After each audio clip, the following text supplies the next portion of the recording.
Petróleo, humo y espejos.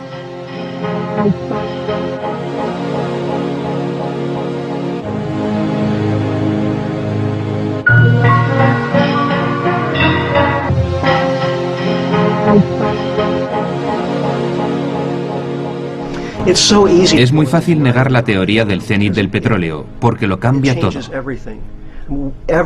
Todos nosotros hemos crecido en este periodo histórico único. Y hemos tenido fácil acceso a energía barata y a todas las cosas que la energía barata puede hacer por nosotros. Así que incluso la gente que comprende intelectualmente la teoría del cenit del petróleo, en cuanto aparta la atención, vuelve casi inmediatamente a su modo normal de pensar. Es una respuesta humana natural. Yo mismo me descubro haciéndolo constantemente, y eso que yo paso varias horas al día estudiando el cenit del petróleo desde muchos puntos de vista diferentes. En cuanto aparto la atención, de repente vuelvo a estar en el mundo normal, el supuesto mundo normal, el trance consensuado en el que vivimos todos a diario. En el mundo rico, en el mundo industrializado, en el mundo anglosajón, no veo apenas ninguna posibilidad de que la mayoría vaya a abrazar pronto esta teoría. Pero, sin embargo, debido al imperativo geológico, ocurrirá, le guste a la gente o no.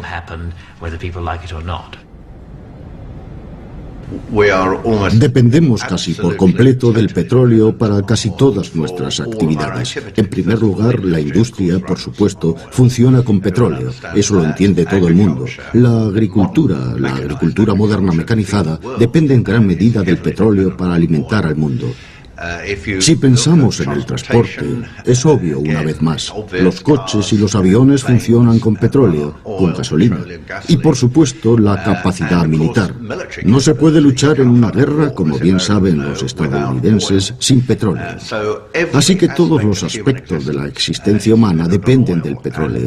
Y cuando lleguemos a ese punto, cuando lleguemos a la producción máxima, a la máxima capacidad de abastecimiento en relación con la demanda, será un momento muy importante, un acontecimiento del que mucha gente, incluido yo, opina que es algo sin precedentes en la historia de la humanidad.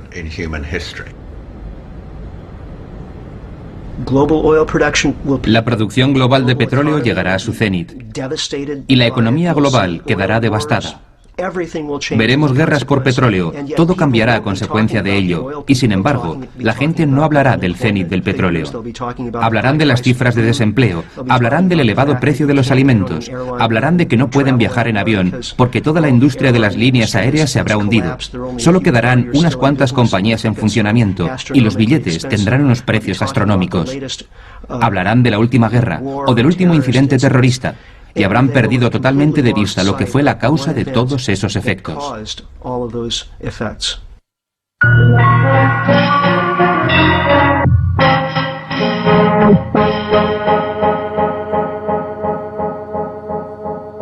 Creo que las evidencias del cenit del petróleo son absolutamente abrumadoras. En primer lugar, cada vez se descubren menos campos de petróleo nuevos. Prácticamente 4/5 partes del petróleo que estamos consumiendo ahora proceden de campos descubiertos antes de 1970. Las posibilidades de encontrar petróleo nuevo están limitadas a bolsas cada vez más pequeñas, que son más difíciles de extraer y más caras. Ahora estamos consumiendo casi 3 veces más que el petróleo extra que estamos descubriendo, y la brecha va aumentando. Pero yo creo que el punto clave es este. En estos momentos el mundo está consumiendo unos 84 millones de barriles al día. La opinión dentro de la industria del petróleo es que tal vez podría aumentarse eso hasta aproximadamente 95 millones de barriles al día. No creo que pueda encontrarse a nadie dentro de la industria petrolera, y menos aún fuera de ella, que crea que se puede mejorar más. Hay unos 53 países que están produciendo menos hoy hoy de lo que han producido en los pasados históricos. Eso es un hecho, no es una interpretación ni nada parecido. Por supuesto, si se acabara de llegar a ese cenit, podría decirse, bueno, no es más que una anomalía, puede que el año que viene les vaya mejor. Pero en general, la mayoría de los países llegaron a él hace tiempo. Gran Bretaña, por ejemplo, llegó al cenit en 1999. Noruega ya lo pasó hace tiempo. El gobierno noruego lo confirma y está cayendo rápido, aproximadamente un 6% al año. Eso significa que el mundo está bastante cerca del cenit del petróleo convencional. Ahora hay otro aumento del petróleo de aguas profundas, la última frontera, por decirlo así. Probablemente se va a producir un pequeño aumento de este petróleo y, por supuesto, está también el petróleo pesado de Canadá y Venezuela, que se presenta como un gran recurso. No hay escasez de él, pero su ritmo de extracción es extremadamente lento y caro. Así que si se observa todo en conjunto, yo creo que alcanzaremos el cenit alrededor del 2010. Creo que hay un consenso general, probablemente también dentro de la propia industria del petróleo, aunque ellos son muy reacios a declararlo públicamente. Pero los investigadores académicos, que es más fácil que sean independientes y realistas en sus análisis, creen que el cenit del petróleo tendrá lugar probablemente en torno al 2010, 2015 o algo así. Y después de eso empezaremos a ver una reducción del suministro gradual y muy lenta, y a la vez una aceleración de la demanda. No se trata de alarmismo. Es imposible creer que eso no va a suceder. Va a suceder. Hay un gran debate en torno a la fecha del cenit. Y realmente no tiene sentido porque que el cenit se produjera el año pasado, este año, o vaya a producirse dentro de 10 años, no tiene mucha importancia, porque no es un cenit agudo. Es solo el punto máximo de una curva bastante suave. Y el verdadero impacto que está empezando a ser percibido no es el cenit en sí mismo, sino la visión del largo declive que sigue al cenit. Hay un declive imparable, implacable que sigue y sigue. Un 2 o un 3% al año no es mucho individualmente, pero tiene un efecto muy grave en nuestro suministro y va a empeorar cada vez más. Gastamos unas 10 calorías de energía de combustible fósil por cada caloría de energía alimenticia que producimos. Esto habría sido imposible en un momento histórico anterior, antes de que tuviéramos acceso al petróleo barato. Si en la Edad Media hubiéramos gastado más energía para cultivar la comida de la que esa comida nos daba, habríamos muerto de hambre. Es gracias a este excepcional regalo de la naturaleza que son los combustibles fósiles, creados hace millones de años y almacenados, y que llevamos extrayendo tan solo un par de cientos de años, que somos capaces de soportar estos déficits de energía en nuestro sistema de alimentos. Así que en este aspecto estamos muy expuestos, y el cenit del petróleo podría significar un hambre generalizada e incluso una hambruna a escala global, si no nos preparamos para ello y empezamos a transformar nuestro sistema de alimentos para que no dependa tanto de los combustibles fósiles. Creo que es un gran error pensar, oh sí, nos enfrentamos a ello en los 70 y conseguimos superarlo. Sí, salimos de ello, pero se podría responder que para conseguirlo armamos un buen lío y nos metimos en una situación mucho peor. Deberíamos haber prestado atención a las señales de la Tierra, pero está claro que no lo hicimos. Esta vez va a ser diferente. Creo que la gente va a despertar bruscamente a la realidad y durante mucho tiempo pensará, superamos lo de los años 30, lo de los años 70, ¿qué ocurre ahora? ¿Por qué no podemos superarlo usando las mismas técnicas? Yo creo que usar las mismas técnicas, al menos algunas similares, sería un gran error, aunque no tengo duda de que por desgracia se va a intentar.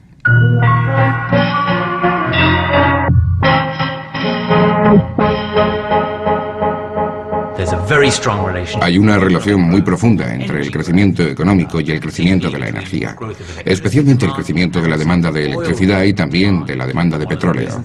Y una de las razones es que cuando crece la economía casi siempre transportamos más cosas. Se va más en coche, se vuela a más lugares, hay más turismo, más de todo, llega más comida de lugares lejanos. Básicamente movemos más moléculas, más rápido, a más lugares, en mayor cantidad y todo este movimiento de moléculas requiere una gran cantidad de energía y casi toda esa energía proviene del petróleo. Y aquí es donde llega el cenit del petróleo, porque la consecuencia del cenit del petróleo es que los precios del petróleo van a volverse más volátiles y el precio medio del petróleo va a permanecer estructuralmente más elevado de lo que ha estado en décadas. Y si eso ocurre, el valor económico que asegura esta estructura de deuda estadounidense tiene que ser valorado a la baja por un factor, llamémosle X. Y el factor X es la mayor amenaza de los Estados Unidos. ¿Qué ocurre si especialmente tu materia prima energética clave, que es el petróleo, entra en declive? A muchos de los que estamos analizando este tema nos parece que la conclusión es inevitable. El resultado de esto será una contracción económica. No he visto ninguna prueba convincente de que no vaya a ser así. La economía se mantiene a flote realmente gracias a la confianza de los inversores y de los consumidores. Así es como continúa el crecimiento económico. Si hay una percepción generalizada de que la economía va a contraerse, la gente dejará de pedir préstamos. La gente dejará de comprar casas, los inversores dejarán de invertir. Y la consecuencia de eso es que la economía empezará a retroceder. Si la economía no crece de manera continuada, eso significa que no van a pedirse nuevos préstamos, y los préstamos son el medio por el cual se expande la masa monetaria.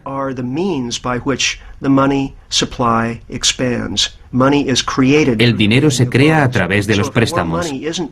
Así que si no se está creando más dinero, no habrá dinero suficiente para pagar los préstamos ya existentes con sus intereses. Eso significa que habrá ejecuciones hipotecarias. Y cuando eso ocurra, el dinero empezará a desaparecer de la economía. El declive en sí mismo no es en realidad una crisis grave, pero con el despertar de la comunidad financiera, ese crecimiento ya no es posible. Y ese declive no solo ha empezado, sino que continúa. No es solo un pequeño descenso, es el comienzo de una nueva era. Y esto podría causar una gran conmoción. Podría provocar guerras por los recursos, porque la gente intentaría conseguir acceso a lo que necesita. Yo personalmente creo que esto es probablemente el heraldo de la Segunda Gran Depresión. De algún modo tienen que acabar con montañas de capital. Independientemente del cenit en sí mismo, creo que habrá una distancia tan grande entre los suministros disponibles y el deseo, o si se quiere la demanda, que eso solo causará mayores problemas. Ahora bien, puede que esto coincida con el cenit o que no. Así que será un periodo de tiempo muy interesante en lo que se refiere a la reacción del público. Cuando se empiecen a ver gasoductos, cuando se empiecen a ver gasolineras que se quedan sin gasolina, cuando se empiecen a ver camiones en las carreteras americanas y en las europeas parados porque se han quedado sin combustible e incapaces de hacer sus repartos, las estanterías de los supermercados se quedarán vacías. Cuando se empiece a ver este tipo de cosas, va a ser muy difícil para los líderes de opinión, para los medios de comunicación, los políticos, los ejecutivos de las empresas, inventar una historia que lo explique sin admitir que en realidad la razón es que hemos llegado al cenit del petróleo y nos enfrentamos al declive.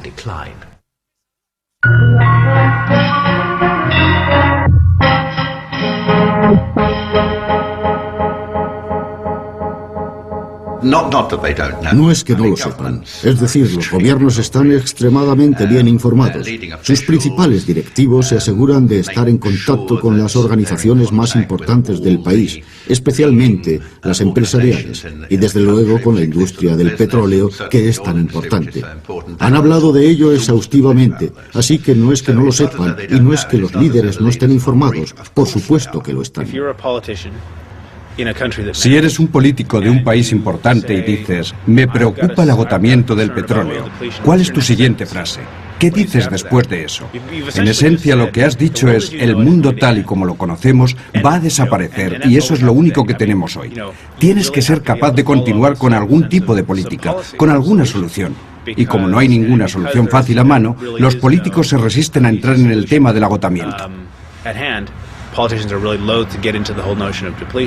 No se puede plantear un problema a no ser que se tenga una solución a mano. Así son las reglas de la política, a menos que quieras criticar a tu oponente. Así que nadie quiere plantear el tema del agotamiento.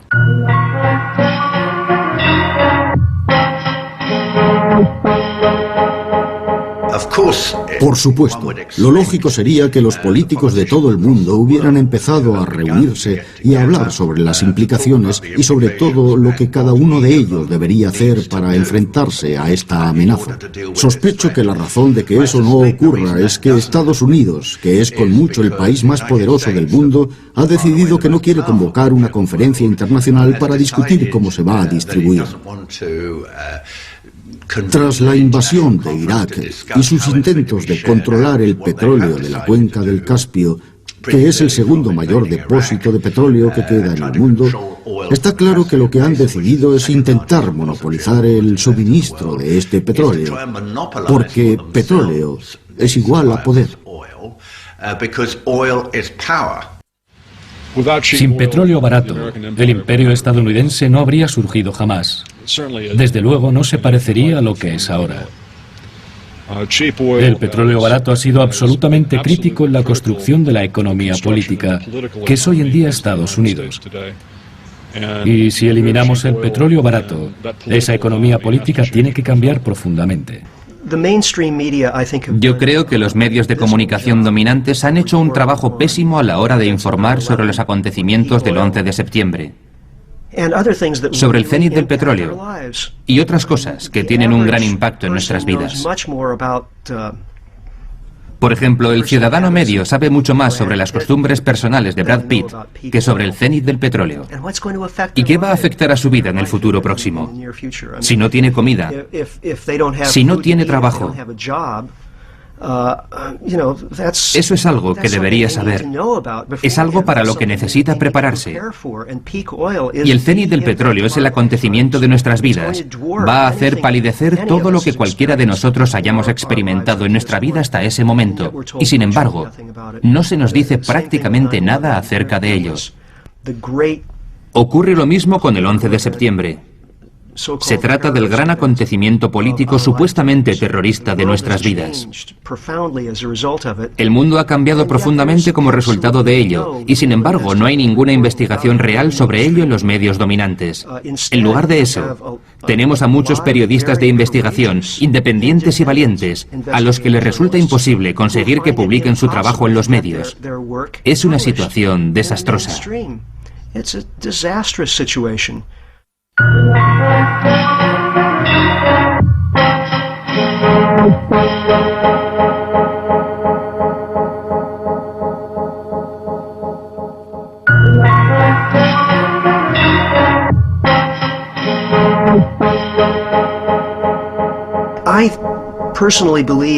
Yo personalmente creo que hay una profunda relación entre los acontecimientos del 11 de septiembre y el cenit del petróleo, pero no es algo que pueda demostrar. Hay un gran número de factores circunstanciales que al unirse forman un cuadro bastante convincente, en mi opinión.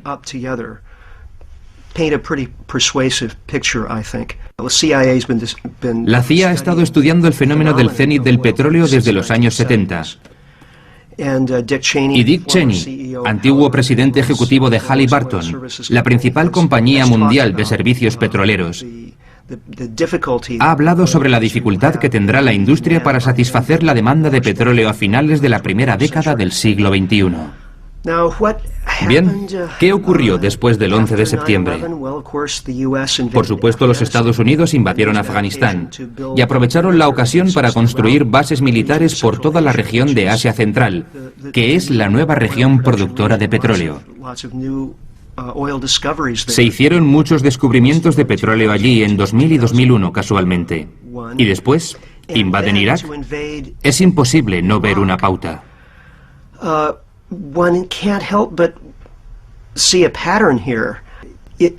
A mí me parece evidente que el 11 de septiembre fue, en efecto, una especie de pretexto para que Estados Unidos expandiera su dominio militar a las dos regiones productoras de petróleo más importantes del planeta.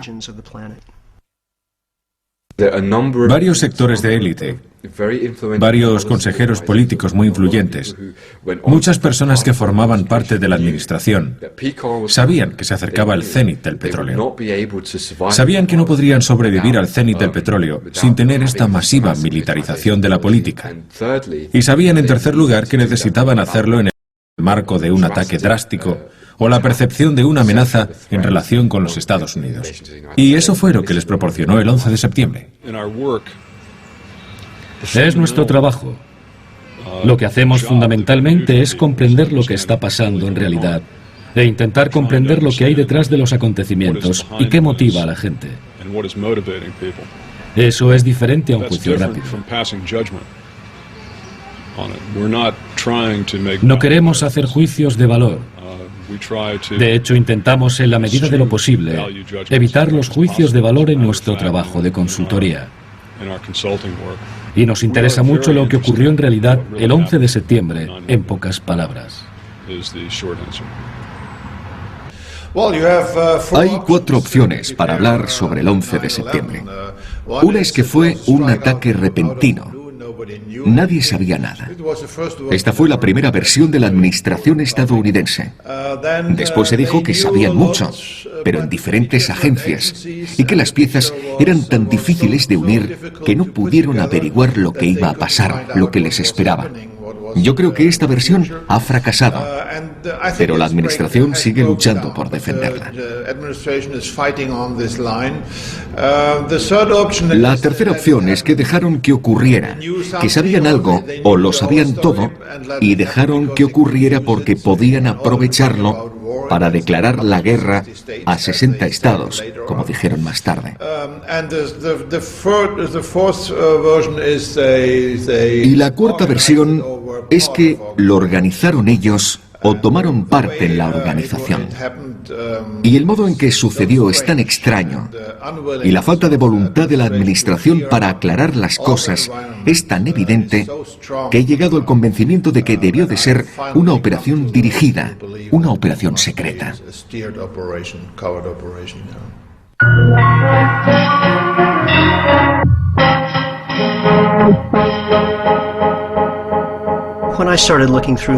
Cuando empecé a revisar el informe de la comisión del 11 de septiembre me indigné. Era un libro que saltó a la cima de las listas de los más vendidos, y los estadounidenses, millones de estadounidenses, acudían a ese informe, a ese libro, para saber lo que ocurrió realmente el 11 de septiembre de 2001. Y lo hacían dando por hecho que había habido una investigación de los hechos clara y abierta, que se habían hecho todas las preguntas relevantes y que se habían suministrado pruebas. Y está claro que ese no era el caso. Creo que el informe Kinney sobre el 11 de septiembre, que fue establecido finalmente, no es una investigación seria de lo que ocurrió y cuáles fueron las causas. Digo esto en primer lugar porque está claro que la administración Bush no quería hacerlo. Se resistieron a todas las peticiones de una investigación oficial durante meses. Y los que les convencieron, finalmente, no fueron los políticos del Congreso. Fueron las familias, las esposas de los que habían muerto el 11 de septiembre.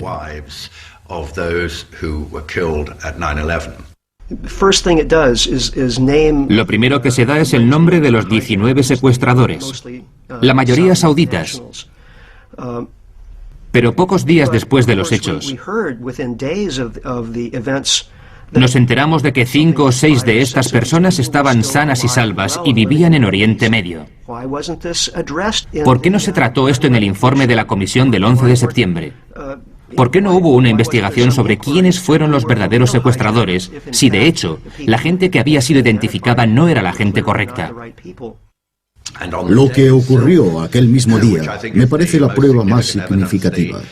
El primer avión chocó a las 8:46 de la mañana. El de la Torre Sur chocó a las 9:05. El tercer avión chocó contra el Pentágono a las 9:38. Supieron que había habido un secuestro entre las 8:10 y las 8:20 de la mañana, digamos a las 8:15. Así que lo sabían media hora antes de que chocara el primer avión, 3/4 de hora antes de que chocara el segundo y hora y media antes de que el tercer avión chocara contra su objetivo.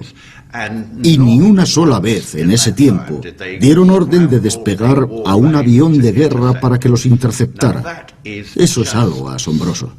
Para empezar, tenían la base aérea de Andrews, que está a 17 kilómetros al oeste de Washington, con F-16 con una velocidad máxima de 2.400 kilómetros por hora.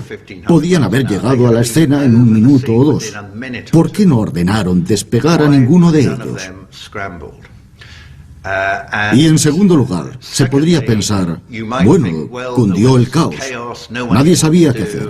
Fue una catástrofe, pero... Es un procedimiento operativo estándar. Cuando un avión se sale de su ruta, se notifica a los cazas, se avisa a los cazas para ver si el avión tiene algún problema o cuál es el problema que ha hecho que ese avión se salga de su ruta. El año anterior, al 9 de septiembre, se avisó a los cazas en 67 ocasiones. Así que la pregunta es, si se sabía que había al menos 4 aviones fuera de su ruta y se rumoreaba que podía haber hasta 11, ¿dónde estaban los cazas? ¿No estaban allí? Según nuestras investigaciones, algo que la gente no sabe es que aquel día había 15 maniobras en marcha, que implicaban a todos los cazas de la zona noreste de Estados Unidos. ¿Cuáles son las probabilidades de que eso ocurra? ¿0? Es decir, el 100% de probabilidades de que no ocurra, a no ser que estuviera preparado de antemano.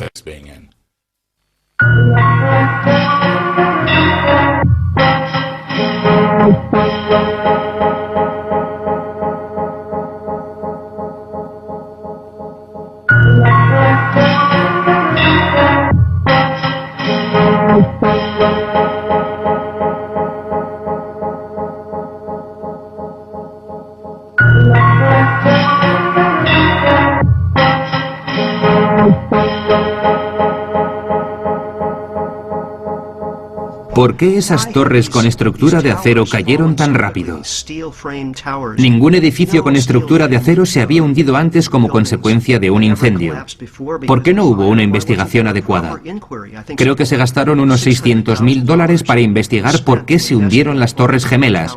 Y en cambio, se gastaron aproximadamente 52 millones para investigar si Bill Clinton había tenido una aventura. Es absurdo. Ha habido muchos incendios en diferentes edificios antes y después. Creo que en Filadelfia, Pensilvania, de donde soy yo, hubo un incendio en el edificio Meridian. Todo se llenó de humo y murieron varios bomberos, pero el edificio no se derrumbó. Los edificios no se derrumban como consecuencia del fuego. Nunca lo habían hecho antes y no lo han hecho después. Un ejemplo perfecto es lo que ocurrió en febrero de 2005. Un edificio de 40 o 50 plantas de Madrid, España, ardió fuera de control. Las llamas eran enormes. Salió en todos los programas y en todas las televisiones. El edificio quedó totalmente destruido. Pero se mantuvo en pie, siguió en pie. Lo están derribando ahora.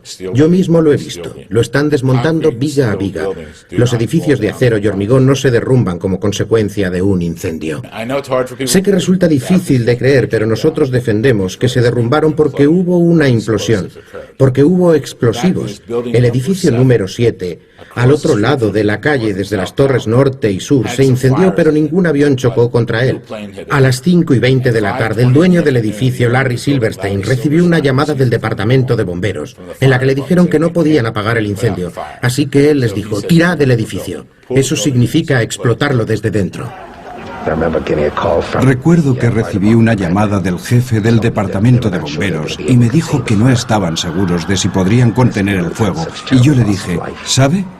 Hoy hemos sufrido unas pérdidas terribles. Tal vez lo más inteligente sea tirarlo. Así que tomaron la decisión de tirarlo y más tarde vimos cómo se derrumbaba el edificio. Se derrumbó sobre sí mismo. Esto es significativo porque las torres norte y sur también se derrumbaron sobre sí mismas. También es significativo porque los restos del edificio 7 fueron material pulverizado y los restos de las torres norte y sur fueron material pulverizado. En los cimientos del edificio 7 encontraron acero derretido a 1500 grados y en los cimientos de las torres norte y sur encontraron acero derretido a 1500 grados. Por lo que yo sé, 1 más 1 siguen siendo 2. Y eso es un hecho que la gente puede comprobar. Cuando se usa termita para cortar acero, deja hierro fundido. Y 2 científicos ingenieros que estuvieron en el World Trade Center en las semanas posteriores al 11S aseguraron haber visto grandes cantidades de hierro fundido. Y resulta que en los cimientos del World Trade Center se encontraron charcos de hierro fundido cuando por fin llegaron a ese nivel. Eso indica que se alcanzaron temperaturas muy altas mediante el uso de termita.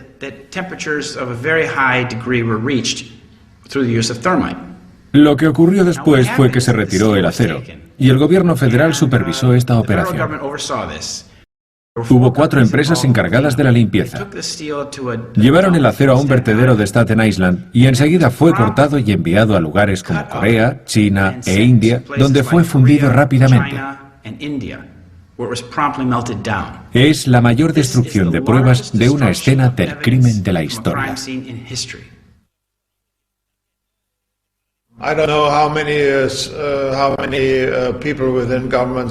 No sé cuánta gente dentro de los gobiernos tiene dudas. Creo que los servicios secretos lo saben muy bien. Tienen profesionales que saben que esto no pudo ocurrir tal y como la administración estadounidense se lo está contando al público. Hay expertos que aceptarían disentir. Pero mantener esto y llevarlo a un nivel operativo es muy difícil para los gobiernos, porque la administración estadounidense está luchando con todas sus fuerzas contra cualquiera que ponga en duda su versión de los hechos. Podemos darnos cuenta de que se está dando forma a la historia para que sea coherente consigo misma. No necesariamente coherente con los hechos o con los testimonios previos. Basta con que sea coherente internamente para que se convierta en el nuevo mito que los estadounidenses y el resto del mundo crean acerca del 11S. De hecho, aún no sabemos lo que ocurrió aquel día. No sabemos quién estuvo detrás de aquello. Y eso afecta gravemente a nuestra comprensión de lo que está pasando hoy en el mundo. El uso de teoría de la conspiración como algo despectivo, casi como un epíteto, es algo que los propagandistas han perfeccionado a lo largo de las décadas. Y es una herramienta muy útil para eliminar las disensiones elocuentes, otros puntos de vista y la información que podría resultar incómoda para una agenda política. Yo creo que forma parte de la cultura política. Está arraigado dentro de nosotros. La idea de que nuestros líderes pudieran cometer atrocidades contra nuestros propios civiles es tan moralmente horrible, aterradora, que no le podemos dar crédito. Y creo que eso se remonta al modo en que nuestra cultura se ha desarrollado a lo largo de los años. La idea de que la civilización occidental tiene arraigadas ciertas categorías morales que nos impiden llevar a cabo determinado tipo de actos. La gente no quiere creer que ocurrió, pero debemos recordar la historia. Los alemanes no creían lo que estaba ocurriendo en los años 30 y 40. Los judíos no creían lo que estaba ocurriendo por toda Europa. La gente de Estados Unidos no quería aceptar lo que estaba ocurriendo entonces. Deberíamos recordar la historia y darnos cuenta de que este tipo de hechos han sucedido y de que más vale que tomemos medidas antes de que sea demasiado tarde.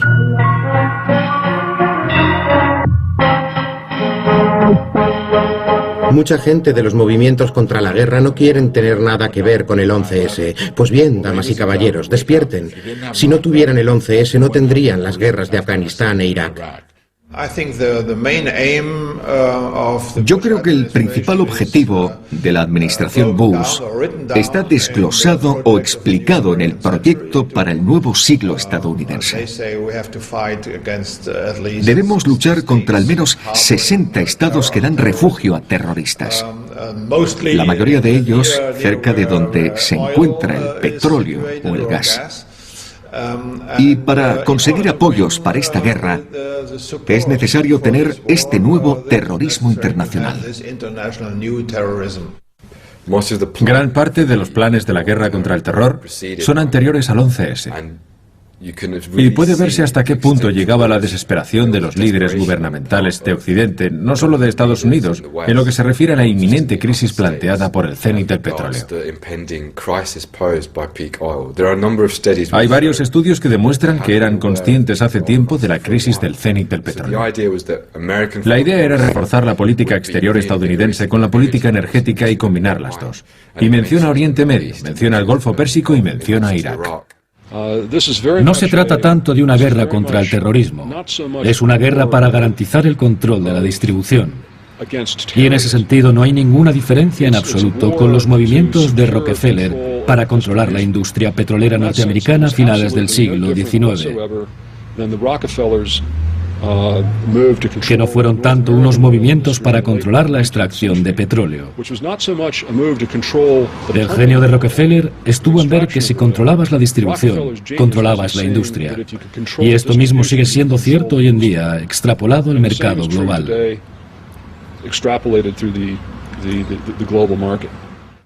Y la ventaja de un dominio estadounidense sobre Irak es, en primer lugar, que se obtiene un control físico del segundo mayor depósito de petróleo que queda. Y en segundo lugar, si algo ocurre en Arabia Saudí, estás a la vuelta de la esquina. Y si tienen una serie de bases estadounidenses en Irak, que es lo que creo que ocurrirá, tendrán el control de Oriente Medio, y eso es de lo que se trata. Creo que para hacer eso, para expandir su poder, para explicarle al mundo algo más aceptable que el hecho de que querían controlar el resto del petróleo que queda, los estadounidenses necesitaban algún tipo de fachada, algún tipo de explicación, algo racional. Y para eso necesitaban un nuevo enemigo tras la caída de la Rusia soviética con el derrumbamiento del muro de Berlín en 1989. Y convenientemente, la amenaza islámica se convirtió en ese nuevo enemigo. Pero la pregunta que hay que hacerse es, mirando atrás, ¿cuánta de esa gente fue financiada o entrenada por la CIA o el MI6 en el pasado? O incluso actualmente. ¿Y hasta qué punto las acciones de los británicos y los estadounidenses en Oriente Medio han creado las circunstancias para que la gente se involucrara en esas organizaciones? Es un choque de civilizaciones. Este fue un tema que se planteó a comienzos de los 90. Sam Huntington nos dijo que debíamos tener enemigos nuevos. De lo contrario, las sociedades occidentales no serían capaces de ir en cabeza. Así que esta es la idea que subyace detrás de todo esto. Yo no creo en Osama Bin Laden, no creo en Al-Qaeda. Creo que todo esto ha sido creado por las continuas tramas de los servicios de inteligencia y propaganda. La noción de la guerra estadounidense contra el terrorismo es sencillamente un fraude. No hay ninguna guerra contra el terrorismo. Los angloamericanos apoyan a los terroristas cuando y donde les conviene, desde Chechenia a Cuba u otras partes del mundo. La mayor parte de la investigación de mi libro, La guerra contra la verdad, tiene que ver con el papel de Al-Qaeda como instrumento de operaciones occidentales encubiertas. Y en mi opinión esto socava fundamentalmente todo el concepto de la guerra contra el terror, toda la visión que nos han dado del 11S y de lo que ocurrió. Porque si Al-Qaeda es un instrumento de operaciones secretas en lugar de un enemigo de Occidente, entonces la guerra contra el terror no existe. Esto es realmente el quid de la cuestión. Se trata de una estrategia típicamente británica. Seguramente les suena el nombre del brigadier general Sir Frank Kitson. Era el oficial británico de operaciones en Kenia en la época del Mau Mau. Lo que Kitson vio, y que es algo que los comandantes saben desde hace siglos o milenios, es que si tienes una organización nacionalista clandestina y quieres desacreditarla, debes crear tu propia organización nacionalista clandestina paralela. Entonces los envías, deben tener el mismo nombre, deben tener una bandera falsa y haces que cometan atrocidades tremendas. Lógicamente la culpa recaerá sobre la organización original, relativamente benigna, que quedará desacreditada, será demonizada y tú conseguirás una ventaja política. Escribió un libro llamado Operaciones de baja intensidad. La técnica se conoce como técnica de antibanda o pseudobanda. Al-Qaeda es, en el sentido más amplio, una pseudobanda o antibanda creada por los servicios de inteligencia de Estados Unidos, Gran Bretaña e Israel. Es una antibanda contra los nacionalismos árabes normales. Cualquiera que tenga un plan positivo de reforma, independencia o desarrollo en cualquier lugar del mundo árabe será etiquetado como Al-Qaeda. La reducción al absurdo de esto es que después de que el presidente Chávez de Venezuela se lo hiciera pasar mal a Bush en varias conferencias y tomara medidas para socavar el dólar, está siendo acusado de ser un miembro de Al-Qaeda. Así que es evidente lo fácil que resulta demonizar a alguien una vez que se tiene una buena técnica de antibanda en marcha. Ahora está documentado sin ningún género de duda, a través de archivos históricos, que la CIA y el MI6 se asociaron con elementos paralelos muy secretos de los servicios de inteligencia europeos y orquestaron ataques terroristas para movilizar a la opinión pública contra la izquierda, contra los comunistas, y así sucesivamente. Si la gente supiera que esto fue lo que ocurrió, se escandalizaría. Y esto fue lo que ocurrió, no hay ninguna duda. El mejor libro sobre ello es Los ejércitos secretos de la OTAN, de Daniel Ganser, y es un trabajo académico muy serio. En los Estados Unidos existe un consenso oligárquico inspirado por los neoconservadores, inspirado por Samuel Huntington y el resto de ellos, según el cual sin una imagen enemiga no puede haber una sociedad oligárquica. En última instancia, esto responde al por qué. ¿Por qué, si nos fijamos en esto, debemos preguntarnos? ¿Terrorismo? ¿Guerra sin fin? ¿Por qué? ¿A quién beneficia? Aquellos a los que beneficia son los beneficiarios del sistema actual, los financieros, sobre todo. Creen que sin la distracción de una guerra no podrían mantener las relaciones sociales, las relaciones de propiedad en su forma actual. Y están decididos a conseguirlo, así que han fabricado, en medio de una histeria absoluta, un enemigo externo en gran parte ficticio. ¿Recuerdan 1984 de George Orwell? En un momento, Julia dice, ni siquiera creo que haya una guerra. No es más que una farsa para mantener a la gente bajo control. Creo que Orwell comprendía muy bien algunos de estos mecanismos psicológicos. En mi opinión, está absolutamente claro que los estamentos más elevados de nuestros gobiernos han tomado la decisión consciente de permitir y hacer proliferar la amenaza terrorista. Esto justifica la militarización a gran escala de la política, no solo en lo que se refiere a política exterior, sino también en casa, aplastando las libertades civiles, criminalizando a los disidentes, introduciendo una legislación terrorista draconiana que permite a los gobiernos tener aún más poder contra la libertad de expresión y contra la movilización pública.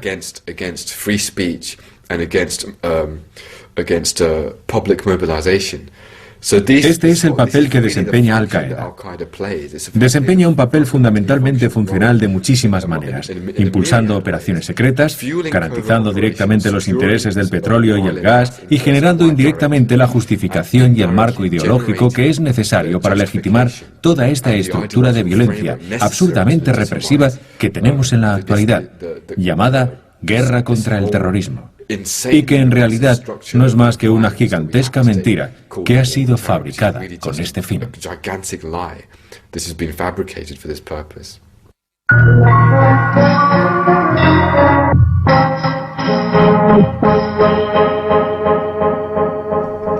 Cuando el impacto económico del cenit del petróleo se haga patente, habrá una tasa de desempleo muy elevada.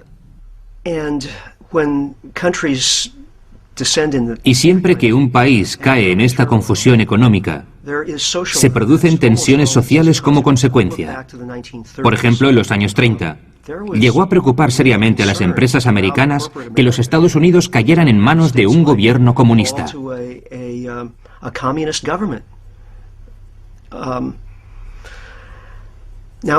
Creo que en Estados Unidos, tras el cenit del petróleo, es probable que haya asimismo tensiones sociales. Y creo que la Patriot Act es un modo de enfrentarse de manera preventiva a esas tensiones. Esta es una pauta que se repite desde hace muchas décadas. Y la participación de los servicios de inteligencia militares, la participación de la CIA y estas organizaciones dentro de las fronteras de Estados Unidos es algo que está ampliamente documentado en obras eruditas y no hay que ser un radical para saberlo.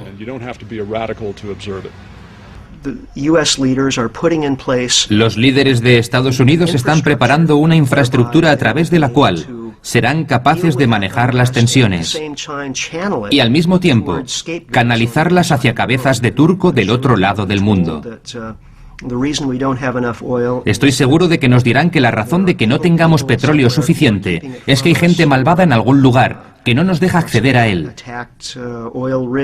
Puede que hayan atacado torres de perforación o hundido buques cisterna o acorazados en el Golfo Pérsico o algo así.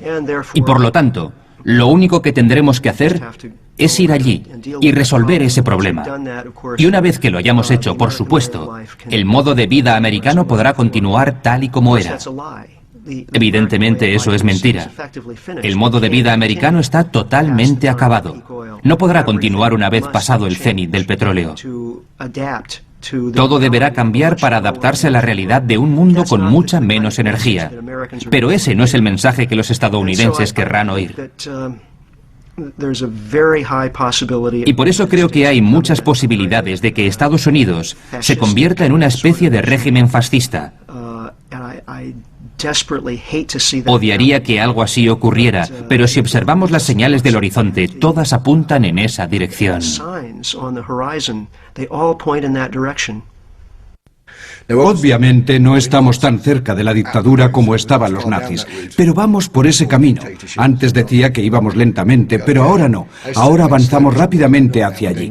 Por eso debemos resistir y convencer a la gente de que el 11S fue en realidad un trabajo desde el interior, para impedir esa nazificación que está teniendo lugar, especialmente en Gran Bretaña y Estados Unidos. No hay tiempo para pensar en ello, preocuparse y decir, bueno, puede que esto me convenciera si leyera un poco más sobre ello dentro de unos años. Hay que hacerlo ahora. No debemos darles el beneficio de la duda, porque si lo hacemos ahora, dentro de 4 o 5 años, el aparato de la democracia no estará aquí para ayudarnos a cambiar las circunstancias. Es ahora o nunca. Si nos fijamos en cómo Bush defiende su política en Irak, veremos que no usa argumentos sobre Irak. Cuando se llega al corazón del asunto, utiliza argumentos del 11S. Si le preguntan, ¿por qué han tenido que morir 2.000 personas en Irak sin ningún motivo? La respuesta es el 11S, las lecciones del 11S. Sé que es duro, pero estas son las lecciones del 11S. Con esa clase de demagogia es capaz de mantener la lealtad de un 30 o 35% del público norteamericano. Con el 30 o 35% de la gente podrá permanecer en el cargo y proseguir la guerra indefinidamente. Podrá pasar a una guerra más amplia. Podrá fabricar nuevos 11S para fortalecer esa base. Él y Cheney podrán provocar incidentes que conducirán a una guerra contra Irán, contra Siria, contra Venezuela, contra Corea del Norte. Esto no tiene fin, no tiene límites. El único modo de empezar a desgastar, a erosionar, a resquebrajar esta base del 30-35% es comenzar por desmantelar el mito del 11 de septiembre. Porque sin una correcta información, sin una correcta comprensión del mundo, no se puede tener una democracia funcional. Si la gente no sabe lo que está pasando y si la gente no comprende lo que están haciendo sus líderes, no hay democracia. Este es el mayor problema. Porque mientras los estadounidenses sean tan susceptibles a la propaganda a través de la televisión y los medios de comunicación, no veo cómo podrán librarse del aprieto en el que están. La negación es de hecho la actitud por defecto. Todos vivimos en ella constantemente. Y hace falta un esfuerzo deliberado para sacar la cabeza de ese estado de negación y tomar una bocanada de aire fresco y ver de verdad lo que está ocurriendo.